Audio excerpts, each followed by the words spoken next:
I'm at the Maryland Zoo here in Baltimore, Maryland. The reason why we're here is because the zoo has come up with a novel idea about how to get people who may be at the Inner Harbor to the Maryland Zoo. And here to talk a little bit about that is Nancy Hines. So it's a free shuttle that we offer to residents or tourists on Saturdays throughout the summer through Labor Day weekend, and it gets people from the Inner Harbor. You pick it up at the visitor center and you come up to the zoo, and it takes people back from the zoo to the visitor center until about 4:30. The zoo closes at 4, so the timing of that is perfect. So if you come up on the shuttle, you can get back the same way. The zoo is beautiful. It's in a huge, beautiful park in Baltimore City, and a lot of tourists don't know we're up here. I'm assuming that you have a lot of new exhibits here, and I've been to them. One of them is the penguin exhibit that we're standing in front of.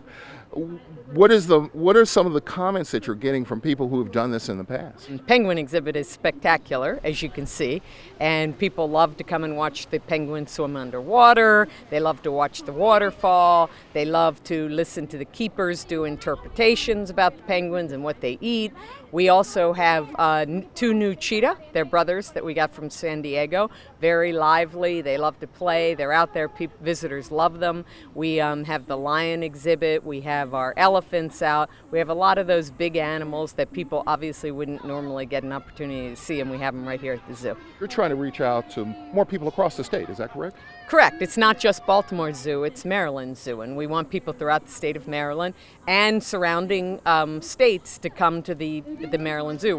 We consider ourselves a regional zoo, and although we draw most from local Baltimore County, Baltimore City, we do get plenty of people from Howard County, Harford County, Pennsylvania, Washington, D.C., because people love it here. It's a lot different.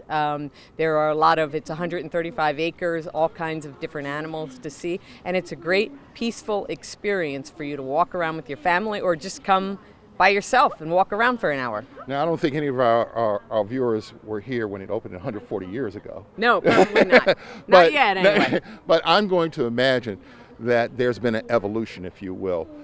You and I have talked about the cages where animals used to be caged in, because we've been coming here for a number of years, Right. since we were real little. Right. But now it's more an experience kind of scenario here at the zoo. Explain that. So the animals are now in their own natural habitats. So they're no longer in the cages that people saw when they were kids. So people ask about, what about the Main Valley when we used to come and they were, we loved it, but the animals were in cages, and that is no longer the case. They're in natural habitats where they can wander. We try to, with our training and our enrichment, we try to provide an environment for these animals that keep them as close to being in the wild as possible. Now let's go back to you in the studio.